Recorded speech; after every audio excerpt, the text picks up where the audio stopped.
Hello दोस्तों, मैं प्रवीण वर्मा आप सभी का एग्ज़ाम ट्यूटर में स्वागत करता हूं। दोस्तों, हमारा जो टॉपिक चल रहा है वो जियोमेट्री है और जियोमेट्री में हम दोस्तों क्या पढ़ रहे हैं? चतुर्भुज। दोस्तों, कल हमने बात किए थे कुछ दो अलग रूल्स की, है ना। एक तो काइट रूल्स था एक, और दूसरा हमने किस बारे में बात किया? अपोलिनियस थ्योरम के बारे में। तो दोस्तों, अपोलिनियस थ्योरम में हमने फाइंड किया था कैसे? अगर मान लो अपोलिनियस थ्योरम में हमने बोला था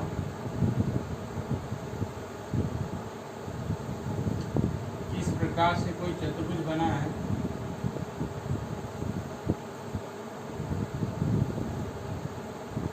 चतुर्भुज के दोनों विकर्ण एक दूसरे को किसी पॉइंट पर काटते हो, इसको ए बी सी डी हमने नाम दिया था। क्या नाम था? अपोलिनियस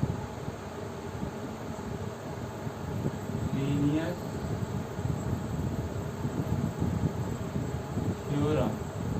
ठीक है, इस केस में हम बात करते हैं, यहाँ पे हमने एक पॉइंट वो दे दिया। अब मैं इस केस की बात करूं तो दोस्तों हमने बात किया था कि ओ ए और ओ सी बराबर होगा, और हमने बात किया था ओ डी और ओ बी बराबर होगा। तो पहले मैं इस भुजा को लेता हूँ। ठीक है, हमने बोला था तो इस भुजा में क्या होगा? A B square plus A D square, उसके सामने वाली भुजा क्या होगी? Equal to O A square plus उसकी जो सामने वाली भुजा है, बेस जो है बी डी का आधा कितना हो गया? मैं बोल दूँ इसको ओ डी का स्क्वायर। इसी प्रकार अब मैं अगली भुजा की बात कर लेता हूँ, क्या?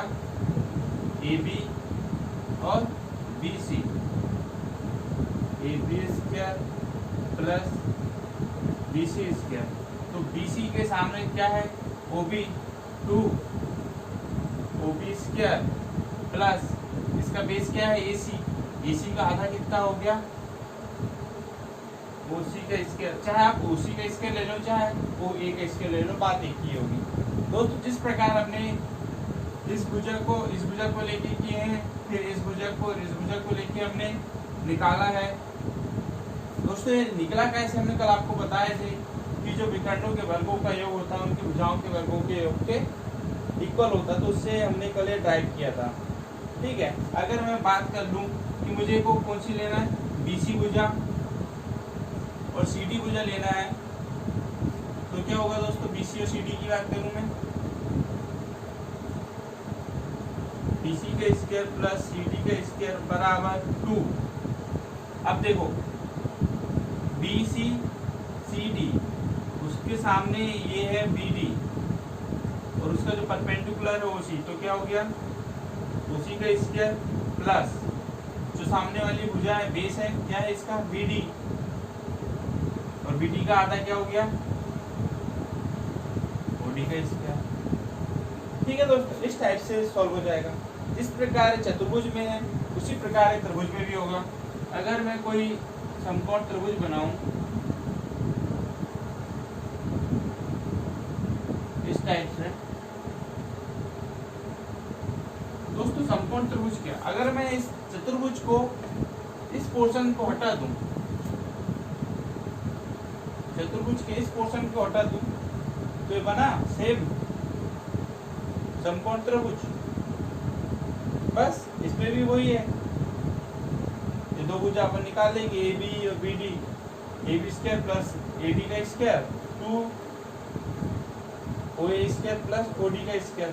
ठीक है दोस्तों, वो डिपेंड करता है कि हमको किस भुजा को लेके करना है। आपको याद हो गया? अगर यहाँ पे मैं बोलूं कि समकोण त्रिभुज ना हो,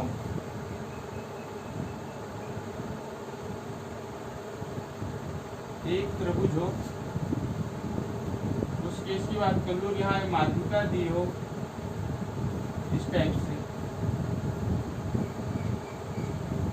ए B C D E F, यहाँ बीच में केंद्र दे दूं जी। अब मैं इसकी बात कर लूँ तो पहले मैं ए बी भुजा को लेके करता हूँ और ए सी भुजा को लेके करता हूँ। ठीक है, क्या हो गया, ए बी का स्क्वायर, ये हम त्रिभुज की बात कर रहे हैं दोस्तों, ठीक है, त्रिभुज की बात कर रहे हैं, Apollonius theorem, A B square, ये वाला ए बी प्लस ए सी का स्क्वायर बराबर, सामने वाली भुजा कौन सी है दोस्तों, ए बी का स्क्वायर 2 ए डी स्क्वायर प्लस सामने वाली भुजा किस पे लंब है, बीसी पे, तो बीसी का क्या आधा हो जाएगा प्लस बीडी का स्क्वायर। ठीक है, अब मैं इस भुजा को लेके करूं, ए बी और बीसी को लेके करूं, ए बी का स्क्वायर प्लस बीसी का स्क्वायर बराबर 2 मल्टीप्लाई में रहेगा, ए बी और बीसी के सामने वाली कौन सी भुजा है, एसी है, और एसी पर लंब क्या है, माध्यिका जो खींची है बीई है, तो माध्यिका क्या हो गया, बीई का स्क्वायर प्लस किस पे लंब है वो, किस पे माध्यिका मध्य बिंदु है, एसी का, तो एसी का आधा क्या हो गया, एई का स्क्वायर। सेम इसी प्रकार मैं आगे बात करूं किसको लेके, एसी को लेके और बीसी को लेके, तो क्या हो गया, AC square plus BC square बराबर 2। अब देखो AC और BC, AC के सामने इसकी माध्यिका क्या है, CF का स्क्वायर प्लस CF किसका मध्य बिंदु है, AB का, तो AB का मध्य बिंदु है, तो इसकी आधी क्या होगी, AB का AF का स्क्वायर। ठीक है दोस्तों, ये एक दूसरे के, जैसे यहाँ पे मध्य बिंदु D है, मध्य बिंदु मतलब या मध्य बिंदु बोलूं या माध्यिका बोलूं या लंब परपेंडिकुलर बोलूं इसको, तो ये जो है जो जिस भुजा पे आता है उसको 2 बराबर भागों में डिवाइड कर देता है। तो जो D है, AD जो है वो BC को BD और DC में डिवाइड कर रहा है। इसी प्रकार जो E बिंदु है वो AC को AE और EC में डिवाइड कर रहा है, और जो F बिंदु है AB पे वो AF और BF पे डिवाइड कर रहा है। ठीक है दोस्तों, ये हो गया हमारा अपोलोनियस थ्योरम। अब इसकी बेसिस में मैं क्वेश्चन करूं, क्या क्वेश्चन है,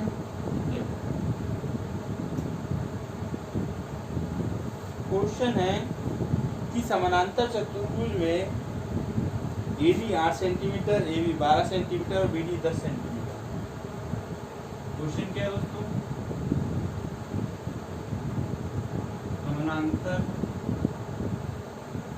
चतुर्भुज में AD बराबर 8 सेंटीमीटर, AB बराबर कितना है 12 सेंटीमीटर, BD बराबर कितना है दोस्तों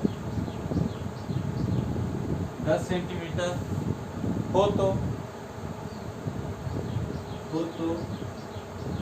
विकर्ण एक दूसरे को O बिंदु पर प्रतिच्छेद करते हैं, तो विकर्ण एक दूसरे को O बिंदु पर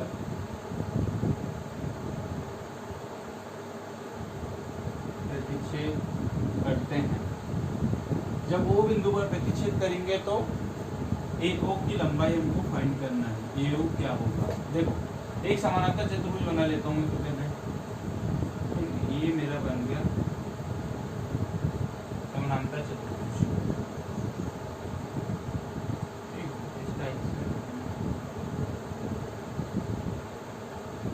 अब मैं इन दोनों को विकर्ण को मिला देता हूँ, यहाँ और पॉइंट डिनोट कर देता हूँ। ठीक है,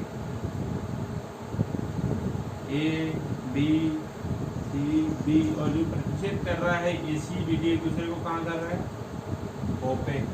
अब मैं AB का वैल्यू बोल दूँ 12, B से D का वैल्यू कितना बोल दूँ 10, ये वैल्यू 10 है टोटल, तो BD बराबर 5 होगा, सॉरी BD कह रहा हूँ, BO बराबर 5 होगा और OD बराबर 5 हो गया। इसी प्रकार BD का वैल्यू कितना हो गया 10 सेंटीमीटर। ठीक है, तो यहाँ मैं इसको 5 पे कर देता हूँ, यहाँ इसको 5 पे कर देता हूँ। ये आपको समझ में आ गया। अब मैं आगे बोलता हूँ कि BD मिल गया हमको 10, AD का वैल्यू कितना दिया दोस्तों 8, अब दोस्तों मेरे को ये वैल्यू फाइंड करनी ए ओ की, कैसे फाइंड करूँ? अभी हमने थ्योरम पढ़ा एपोलिनिस थ्योरम। जब हमको ये वैल्यू पता है, हमको ये वैल्यू पता है, हमको इसमें से किसी एक की वैल्यू पता है, तो हम ये वाली वैल्यू फाइंड कर सकते हैं। तो हमने क्या कर लिया, पहले ए बी का वर्ग प्लस ए डी का वर्ग बराबर 2, हमको ए ओ निकालना है, तो ए ओ का वर्ग प्लस बी ओ या ओ डी कोई भी किसी एक का वर्ग कर सकते हो, बी ओ का वर्ग। वैल्यू पुट कर लेते हैं दोस्तों। वैल्यू क्या है, ए बी की वैल्यू कितनी है 12 का स्क्वायर प्लस ए डी का वैल्यू 8 का स्क्वायर प्लस 2, ए ओ का वैल्यू हमने x बोल दिया और ओ बी का वैल्यू कितना है 5 का स्क्वायर 12 12 140 8 88 64 2 एक्स स्क्वायर प्लस 5 5 25। ठीक है, अब मैं इसको जोड़ूं तो कितना हो गया दोस्तों 8 0 208 बराबर 2 एक्स स्क्वायर प्लस 25। इससे मैं काटूं तो कितना हो गया दोस्तों 104।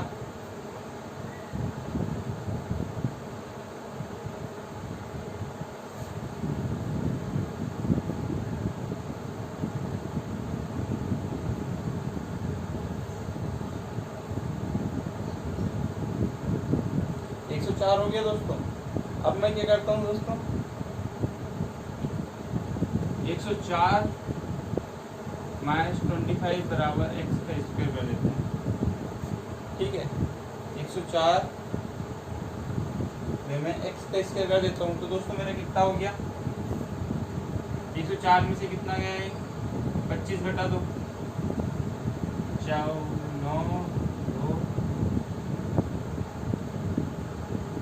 7 79 equal to X square X बराबर कितना हो गया अंडर में 79।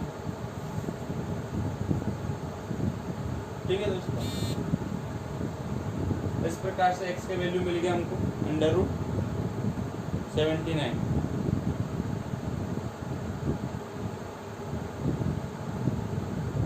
अब हम आगे बात कर लेते हैं अगला क्वेश्चन पे, देखते हैं। अभी हम चतुर्भुज पे किए दोस्तों, अब हम करते हैं त्रिभुज पे। ठीक है, अब त्रिभुज पे हम देखते हैं कैसा क्वेश्चन है।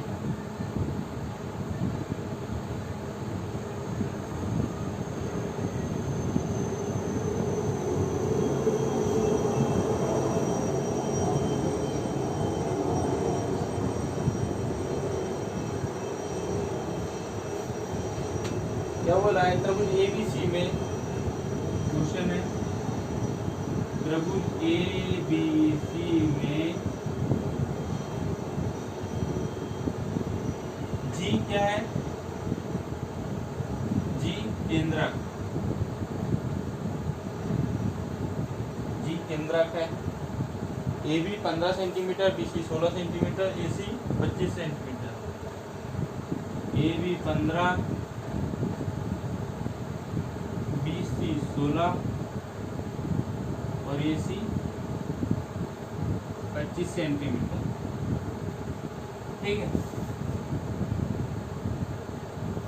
फिर हम बात करते हैं यदि D BC का मध्य बिंदु हो तो, यदि D BC का मध्य बिंदु हो तो GD का वैल्यू कितना हो। देखो पहले हम बनाते एक त्रिभुज, बना लिया ABC हमने नाम दे दिया।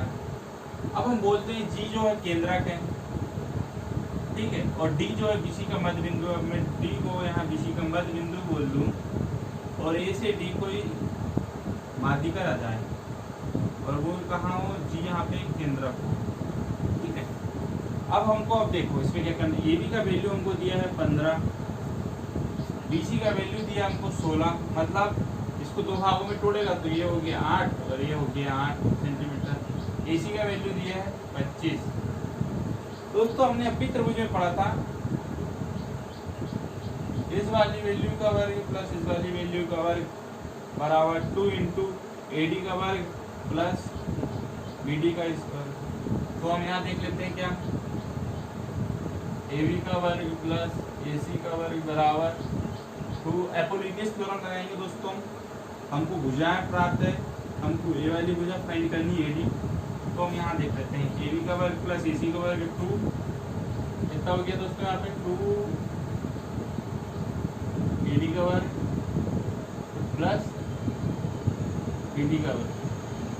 AB कितना हो दोस्तों 15 का वर्ग प्लस 25 का वर्ग, 2 AD का वर्ग प्लस BD 8 का वर्ग। 25 का वर्ग दोस्तों कितना हो गया 225, 15 का वर्ग 225 और 25 का वर्ग हो गया 625। 2 AD का वर्ग प्लस BD का वर्ग कितना है 8 और 8 का वर्ग कितना हो गया 64। ठीक है, अब इनको मैं जोड़ दूं, यहाँ कितना हो गया दोस्तों 850, 5 5 0 2 4 5 और 2 2 4 1 5 6 2 8 बराबर 2 AD स्क्वायर प्लस 64। अब मैं इसको 2 से इधर काट दूं तो कितना हो गया 425 बार कटेगा, 2 चौके 2 दूनी 4, 1 बचा 2 पंचे 10। ठीक है, अब मैं ED का स्क्वायर बराबर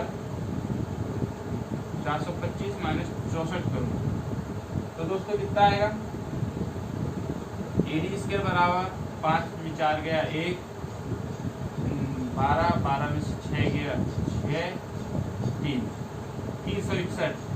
361 दोस्तों किसका वर्ग होता है 19 का। तो AD कितना मिल गया हमको 19 सेंटीमीटर।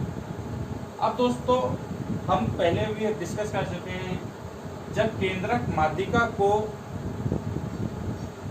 जब माध्यिका में कोई केंद्रक हो तो वो केंद्रक जो है माध्यिका को कितने अनुपात में विभाजित करता है 2:1। मतलब ये जो है AG का वैल्यू जो हो गया 2x और GD का वैल्यू हो गया x।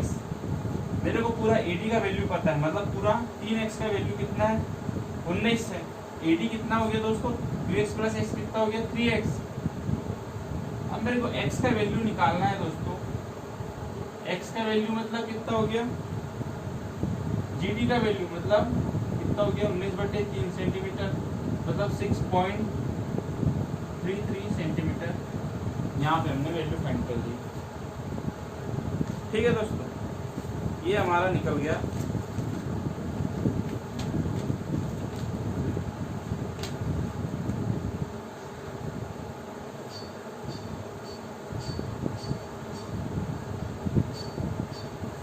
एपोलिनियस थ्योरम से हमने ट्रायंगल फाइंड कर लिया, ट्रायंगल की भुजा फाइंड कर ली हमने, ट्रायंगल से हमने GD का वैल्यू फाइंड कर लिया एपोलिनियस थ्योरम के द्वारा, और हमने एपोलिनियस थ्योरम से चतुर्भुज से भी को भी फाइंड कर लिया। ठीक है दोस्तों, तो इसका उपयोग जो है एपोलिनियस थ्योरम का ट्रायंगल क्वाड्रिलेटरल दोनों में यूज होता है। ठीक है, अब हम आगे कुछ कॉन्सेप्ट देखते हैं जो हमारे पीछे कुछ क्लास में छूट चुके थे। ठीक है, उनके बारे में थोड़ा सा डिस्कस कर लेते हैं। जैसे मैं बात करूं, नोट करके आप ध्यान दीजिएगा, नोट है स्पेशल नोट। पहला नोट क्या है दोस्तों, अगर कोई आकृति इस प्रकार से दी गई हो, एक बेस हो इस प्रकार से, मैं इसका नामकरण कर दूं, इसको A, B और C और D दे दूं, और मैं बोलूं B से D को मिलाता हूं, ठीक है, और A से C को मिलाता हूं, इस प्रकार। यहाँ एक कटान बिंदु आ गया E, और E से BC पर एक लंब डला है X। ठीक है, अब मैं बोलता हूँ A से B का वैल्यू मेरा A है, B से C का वैल्यू मेरा B है, और ये वैल्यू C है। तो दोस्तों इस केस में सिंपल सा फंडा है, 1/C बराबर 1/A प्लस 1/B लगा दो, आपको लंबा चौड़ा कैलकुलेशन करने का जरूरत ही नहीं पड़ेगा। ठीक है, आपको बस इतना ध्यान रखना है, ये वाला पोर्शन 1/C बराबर 1/A प्लस 1/B। दोस्तों इस पे डायरेक्ट आ जाएगा, नहीं तो आप फिर यहाँ पे दो अलग अलग ट्रायंगल निकालोगे, फिर उसको समरूप करोगे, फिर आगे बढ़ाओगे दोस्तों, क्वेश्चन लंबा जाएगा। ठीक है, जैसे हम बात कर लेते हैं आपका, अब मैं क्वेश्चन की भी बात कर लेता हूँ दोस्तों। क्वेश्चन काफ़ी लंबा है, ठीक है, हम बात कर लेते हैं उसके बारे में। इस कॉन्सेप्ट से करेंगे तो इजीली हो जाएगा। देखो क्वेश्चन क्या है, दी गई आकृति में, यहाँ लिख देता हूँ मैं,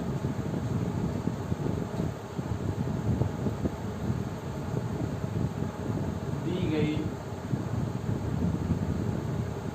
आकृति में क्या दोस्तों, ए बी पैरेलल है C D, A B parallel C D, और सी डी पैरेलल है क्या, ई एफ के। ठीक है, ए बी बराबर कितना दिया है, 12 सेंटीमीटर। ए बी का वैल्यू कितना है,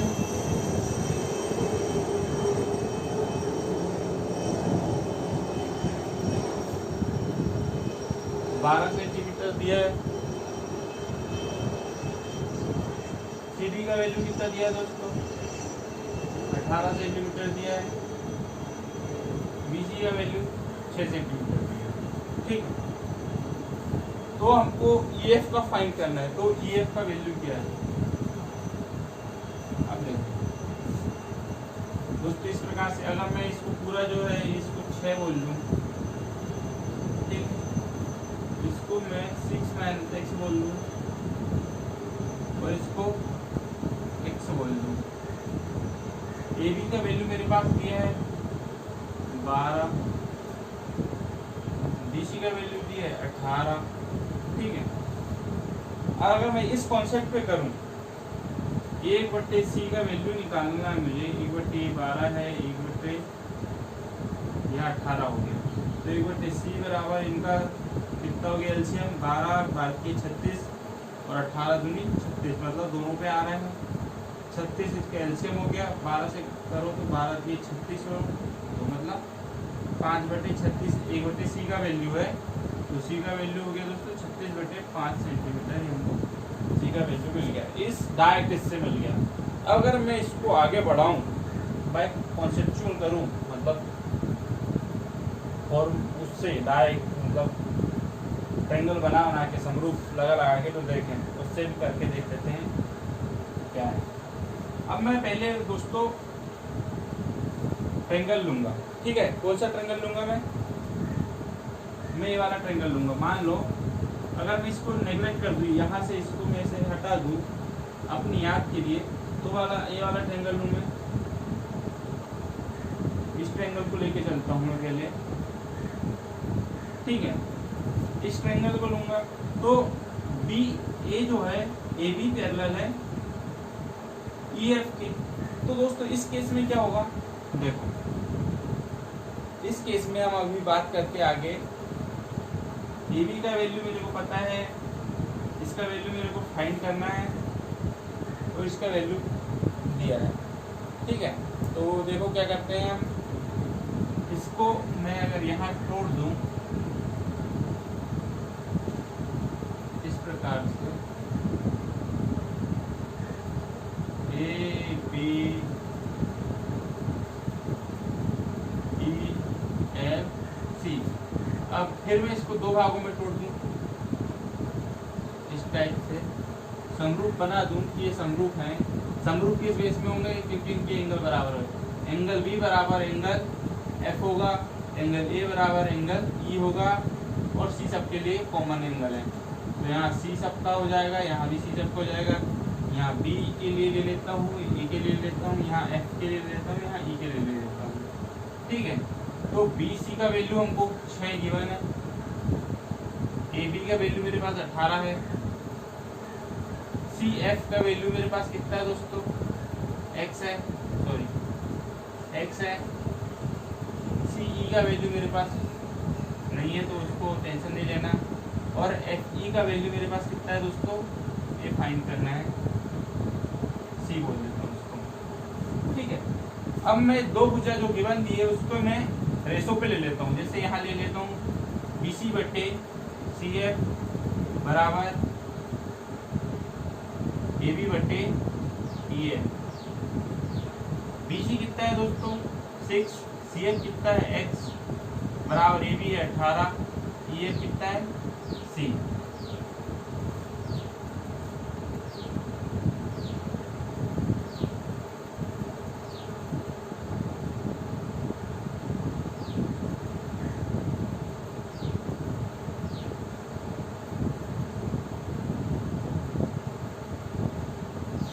ठीक है, अगर मैं वैल्यू ना रख के सीधा बस इतने ही रहने दूं AB बटे EF तो भी चलेगा। ठीक है, और मैं इसको अगर पलट दूं x बटे 6 बराबर EF बटे AB कर दूं तो भी कोई फर्क नहीं पड़ेगा। ठीक है, बस मैंने ऊपर का नीचे और नीचे को ऊपर किया हूँ। अब हमने कौन सा ट्रायंगल की बात की थी ABC। अब मैं दोस्तों बात करता हूँ किसकी, अब मैं इसको हटा दूं, मान लो इसको हटा दूं इस वाले को, अब मैं बात करता हूँ BCD। ठीक है, किसकी बात करता हूँ मैं, यहाँ पे देखिएगा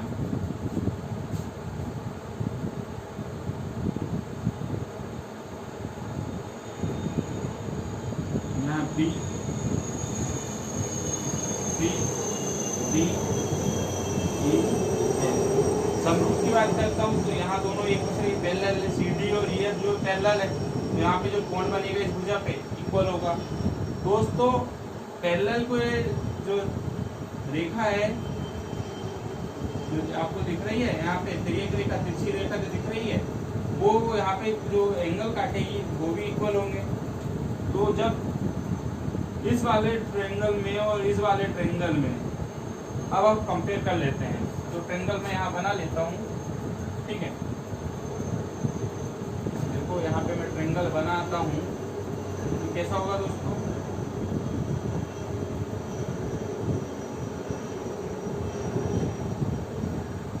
ट्रायंगल बनाओ, B दोनों के लिए कॉमन है, F में परपेंडिकुलर है और यहाँ पे C पे परपेंडिकुलर है।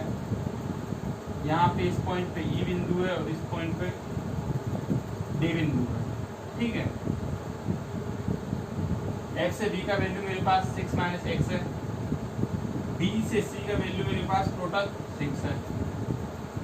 ओके, फिर EF मेरे को फाइंड करना है और CD का वैल्यू मेरे पास 18 दिया है। ओके, चलो कोई बात नहीं। अब मैं इसको आगे करूं, फिर इस भुजा के समरूप ये वाली भुजा ले लेता हूँ, मतलब इसके समरूप डायरेक्ट लिख देता हूँ 6 माइनस 1 बटे 6 बराबर इस भुजा के समरूप में इस भुजा को ले लेता हूँ, कितना हो गया EF बटे CD। जो पहली जो भुजा निकली थी उसके इक्वल उसको और इसको मैं जोड़ देता हूँ तो वो पहला कितना था x बटे 6 प्लस 6 माइनस x बटे 6 बराबर EF बटे AB प्लस EF बटे CD। अब मैं इनको दोनों का एलसीएम लेता हूँ 6x प्लस 6 माइनस x बराबर इन दोनों का इसको देखूँ EF बटे 12 प्लस EF 18। ठीक है, यहाँ से मैं वैल्यू निकालूँ, x से x चला गया, 6 से ये वाला 6 चला गया तो मतलब एक यहाँ वैल्यू निकल गई। इन दोनों के एलसीएम दोस्तों कितना हो गया, अभी पे निकाल के बताया था 18, 12 की 18 नहीं, यहाँ 36 से जाएगा एलसीएम। 12 से और 18 में देखना दोनों का गुणनफल जो आएगा वो एलसीएम हो जाएगा। 12 दिया 36 और 18 दूनी 36 दोनों में आ रहा है तो ये 3 बार है प्लस 2 EF। तो दोस्तों क्या हो गया वैल्यू 12 36 बराबर 5 इंटू EF। तो EF का वैल्यू कितना हो गया दोस्तों 36 बटे 5। देखो कितना लंबा कैलकुलेशन गया। ठीक है, और हमने डायरेक्ट इस कॉन्सेप्ट पे कर लिए थे कि अगर इस प्रकार से काटा जाता है, ये वाली वैल्यू गिवन हो, आपको ये वाली वैल्यू गिवन हो और ये फाइंड करना हो तो इजीली फाइंड हो जाएगा। या तो ये दो वैल्यू गिवन हो और ये फाइंड करना है तो वो भी हो जाएगा। ठीक है, आपको बस कॉन्सेप्ट पे ध्यान देना है। ओके, अब आगे हम अगला क्वेश्चन करते हैं।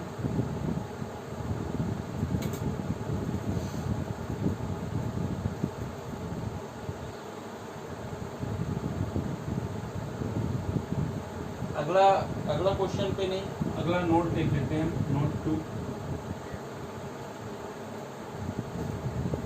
नोट 2 की बात कर लेते हैं। क्या है दोस्तों नोट 2 में, मालूम क्या है नोट 2 कि कोई आकृति इसी प्रकार की दी गई थी, ठीक है, क्या है, कोई आकृति दी गई थी इस प्रकार से, इस प्रकार की मैं ए से सी को तो मिला देता हूँ, ए से सी बिंदु को मिला देता हूँ, परंतु मान लूँ मैं ए बी सी डी, परंतु डी से कोई बिंदु जो है, डी से कोई जो रेखा आ रही है वो बीसी पर कोई एक बिंदु है, बीसी पर एक बिंदु यहाँ पे आ गया, ठीक है, और मैं बोलूं कि इस बिंदु से ऊपर यहाँ पे ठीक है,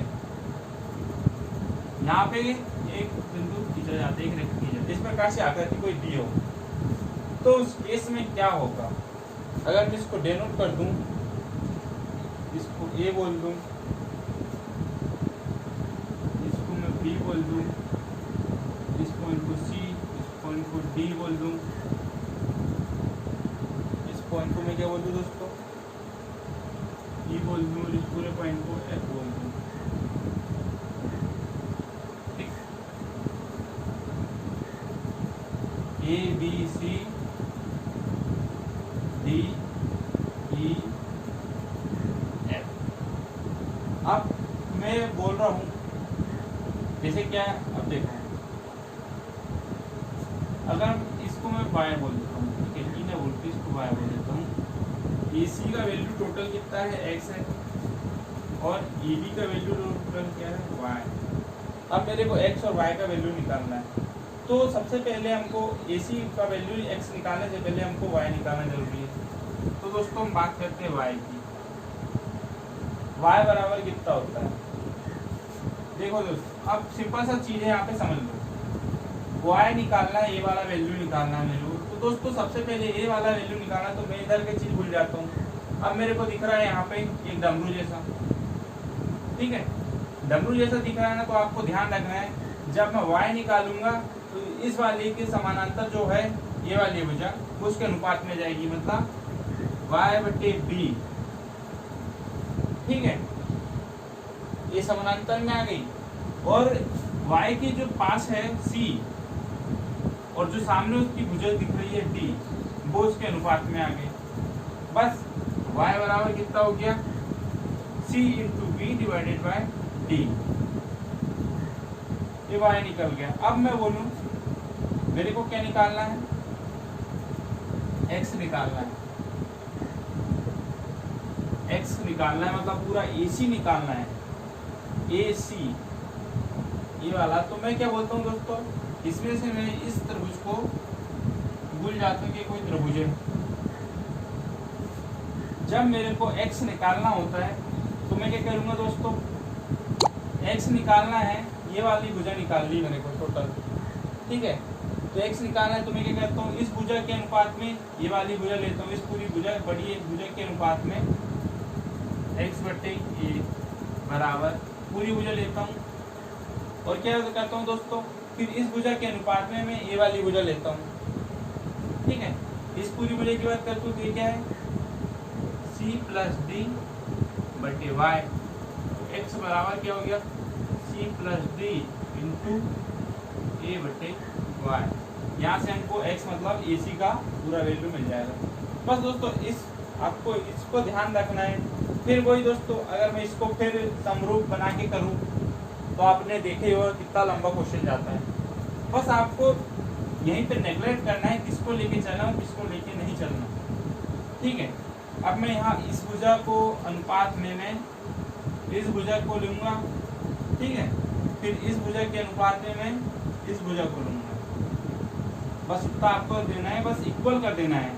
इसी प्रकार हमने यहाँ बात की थी दोस्तों, इस वाले त्रिभुज पे इधर का भूल जाऊंगा तो इस भुजा के अनुपात में मैं इस भुजा को लूँगा और इस भुजा के अनुपात में मैं इस भुजा को लूँगा। बस आपको इतना ध्यान रखना है और कुछ नहीं, आपका क्वेश्चन इजीली सॉल्व हो जाएगा। ठीक है, अब मैं एक क्वेश्चन देखता हूँ, वो इस टॉपिक पे नहीं है मगर अच्छा क्वेश्चन है, आप देखिए क्या है वो।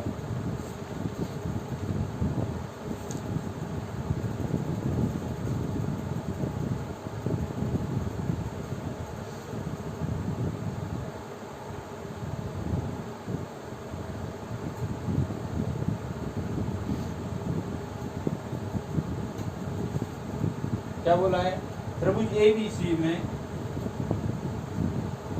त्रिभुज ABC में BE पैरेलल है DF के, BE पैरेलल है DF के। ठीक है, AG अनुपात GD बराबर 3 अनुपात कितना है, 2:3, और BD अनुपात CD बराबर भी 2:3 यदि हो तो, है ना। और यदि क्या दिया है अपने पास, AE का वैल्यू दिया है दोस्तों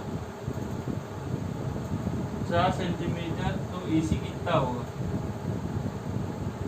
देखिए त्रिभुज, अब मैं बनाता हूँ त्रिभुज ABC, ये त्रिभुज मेरा ABC। अब मैं क्या बोल रहा हूँ दोस्तों, AG और GD। अब मैं बोलता हूँ कि एक परपेंडिकुलर निकाल लिया, BE पैरेलल है DF के। ठीक है, ये तो हमको एक त्रिभुज ज्ञात रहा होगा या दिया जाएगा, और ना दिया जाए तो बस आपको ध्यान रखना है कि AG रेशो GD बोला है, मतलब AG और GD हमने दोस्तों पहले भी पढ़ा है, मतलब AG और GD मतलब D जो है वो A के साथ कनेक्ट है, और G है मतलब इसका कोई मध्य बिंदु है। ठीक है, मध्य बिंदु है, तो मैं बोलता हूँ कि BE पैरेलल है DF के। अब B से एक रेखा खींचूं मैं, G से होते हुए यहाँ तक, और D को भी एक समानांतर कर दूं मैं यहाँ तक। ठीक है, अब मेरे पास AE का वैल्यू 4 दिया है, AG और GD का रेशो मेरे पास कितना दिया है दोस्तों, 2:3, और BD और DC का रेशो भी दिया है मेरे पास 2:3। अब देखो इस केस में क्या होगा, अगर मेरे को यहाँ पे EF का वैल्यू, मेरे को पूरा AC चाहिए, ठीक है, मेरे को मुझे पूरा AC का वैल्यू फाइंड करना है, तो सिंपल सी चीज है, इस भुजा को देखना है हमको पहले, तो इस भुजा को ध्यान देना है ना, भूलना नहीं इस चीज को, उस भुजा को लेना है, इस भुजा के पैरेलल चलेंगे। तो AE का वैल्यू दिया है, और मेरे को सबसे पहले मुझे क्या करना है दोस्तों, पहले यहाँ AC निकालना है, तो AC तो पूरा नहीं निकलेगा, पहले मुझे EF निकालना पड़ेगा, फिर FC निकालना पड़ेगा। तो दोस्तों जब मैं EF का वैल्यू निकालूंगा, तो सिंपल सा कॉन्सेप्ट है, EF का वैल्यू निकालूंगा तो जो रेशो है, जो रेशो दिया है उसको मैं पलट दूंगा। रेशो कितना दिया है, 2/3 दिया है, तो रेशो मेरा 3/2 हो जाएगा। और जो मैं वैल्यू निकालूंगा, किसका वैल्यू निकाल रहा हूँ दोस्तों, EF का वैल्यू निकाल रहा हूँ, तो EF से पहले कौन सी भुजा दी है मेरे पास, AE, तो उस भुजा को मैं ले लूंगा, जिस भुजा को फाइंड करना है उससे पहले वाली भुजा को मैं ले लूंगा कि वो हमारे पास गिवन है। तो EF का वैल्यू क्या हो गया दोस्तों,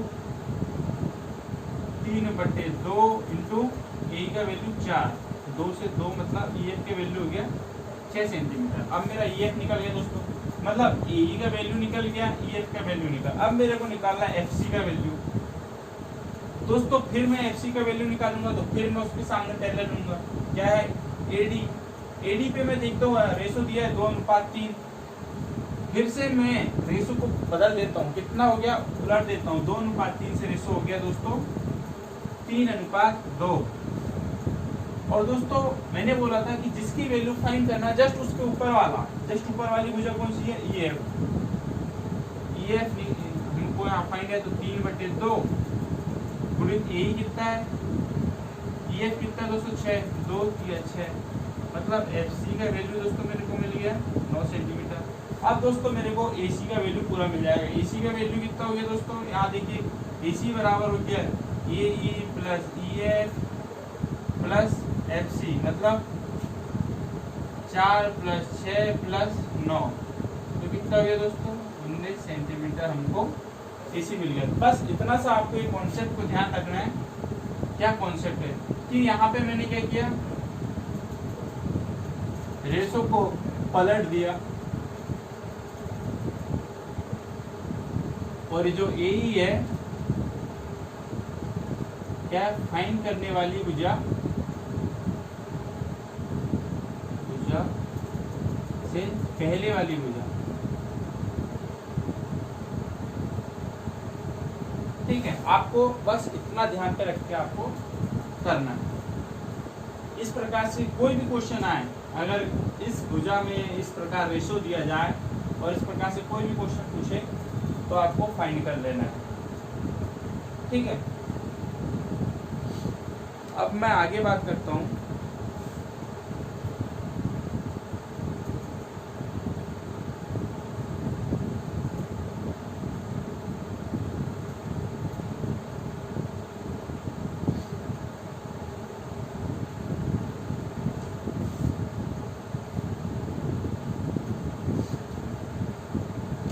अब दोस्तों मैं बात कर रहा हूँ अगला नोट। जैसे हमने बात की थी दोस्तों त्रिभुज में क्या बोल दिया था, AD BE और CF जो है वो माध्यिकाएं हैं, ठीक है। अब मैं देखूं माध्यिकाएं हैं तो उसको बना देता हूँ। AD BE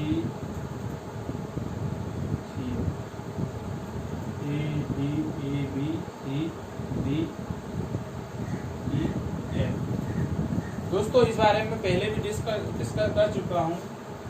यहाँ मैं एक केंद्र दे देता हूँ G। तो दोस्तों जो माध्यिकाएं होती है, अगर मैं सिर्फ एक माध्यिका की बात कर लूँ, मान लो मैं बात करूँ, अब देखो यहाँ पे डिसाइड कर लेते हैं कि AB ये माध्यिका डाला है मैंने, ABCD। पहले मेरा त्रिभुज एक था, अब इस माध्यिका को डालने से मेरा त्रिभुज दो भागों में डिवाइड हो गया, त्रिभुज ABD और त्रिभुज ADC। इस माध्यिका ने इस त्रिभुज को दो इक्वल पार्ट में डिवाइड कर दिया, मतलब इसका एरिया इक्वल होगा। अगर इसका एरिया यहाँ पे 4 सेंटीमीटर स्क्वायर है तो इस त्रिभुज का एरिया भी यहाँ पे 4 सेंटीमीटर स्क्वायर होगा। ये पहला चीज आपको ध्यान रखना है, ठीक है। अब इस त्रिभुज में मान लूं मैं एक माध्यिका और डाल दूं BE, ठीक है दोस्तों, एक माध्यिका और डाल दिया तो दोस्तों कैसा क्या हो गया, एक माध्यिका डल गई तो 1 2 3 4 हमारा जो त्रिभुज है 3 भागों में पार्टिसिपेट हो गया अब यहाँ पे, ठीक है। मैं इस पे एक माध्यिका और डाल दूंगा F। अब मैं बोलूं दोस्तों कि इस त्रिभुज को अब मैं 6 भागों में इक्वल डिवाइड हो गया, ये पहला पार्ट, ये दूसरा, ये तीसरा, ये चौथा, ये पांचवा, ये छठवा, इस G पॉइंट को लेके, केंद्रक को लेके। तो मतलब जो मेरा त्रिभुज ABC बना है वो 6 छोटे छोटे इक्वल त्रिभुजों से मिलकर बना है। अगर मैं कोई एक त्रिभुज उठा लूं, अब मैं देखो मैं सब त्रिभुज का वैल्यू निकाल लूं, मैं क्या बोलूं, त्रिभुज BGD का एरिया बराबर त्रिभुज DGC का एरिया बराबर त्रिभुज CGE का एरिया। देखो पहले मैंने इस त्रिभुज को ले लिया, फिर इस त्रिभुज को ले लिया, अभी मैंने इस त्रिभुज को ले लिया का एरिया बराबर, अब इस त्रिभुज की बात कर लेते हैं, क्या है G त्रिभुज GAE का एरिया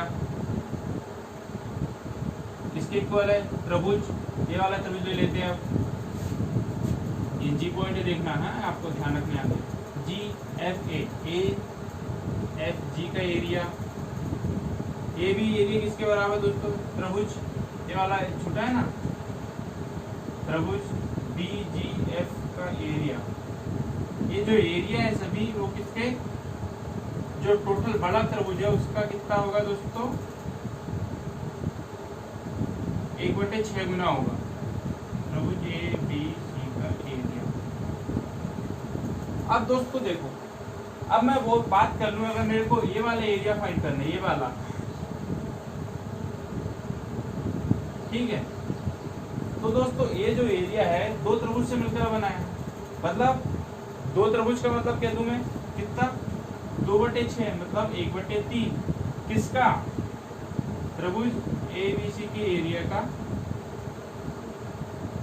कितना हो गया ये त्रिभुज BGC का वैल्यू हमको यहाँ पे मिल गया, त्रिभुज BGC का एरिया यहाँ निकल गया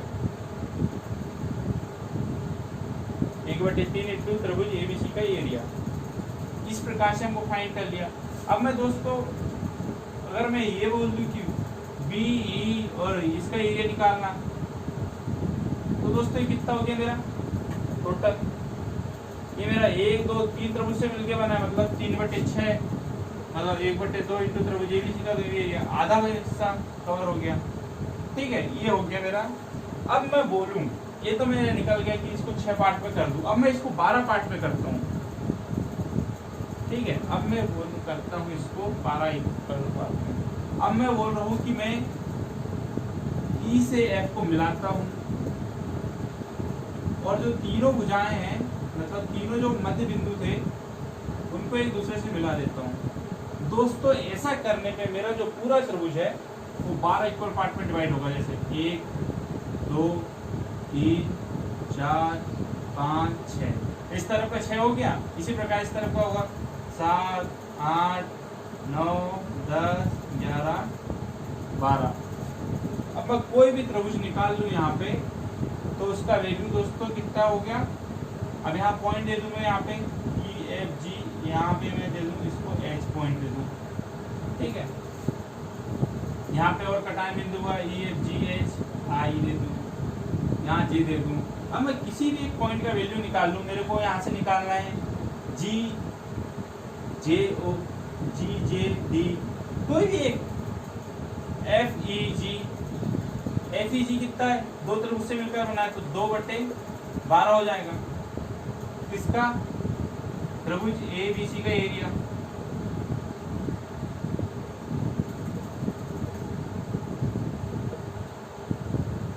ठीक है, ये वाला अगर मैं एरिया निकालूं तो ये दो त्रिभुज हो गए ना, यहाँ पे FGH और GHE, दो त्रिभुज से मिलके बन गया, तो 2/12 टोटल 12 बन रहे हैं, 12 कर दिए हमने, और 2 से मिलके बना है तो 2/12, ठीक है।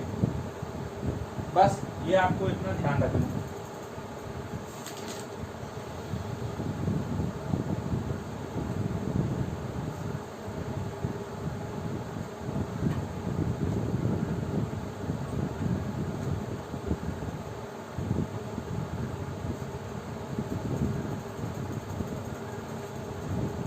तो दोस्तों आज हमारी क्लास यही खत्म होती है। कल से दोस्तों हम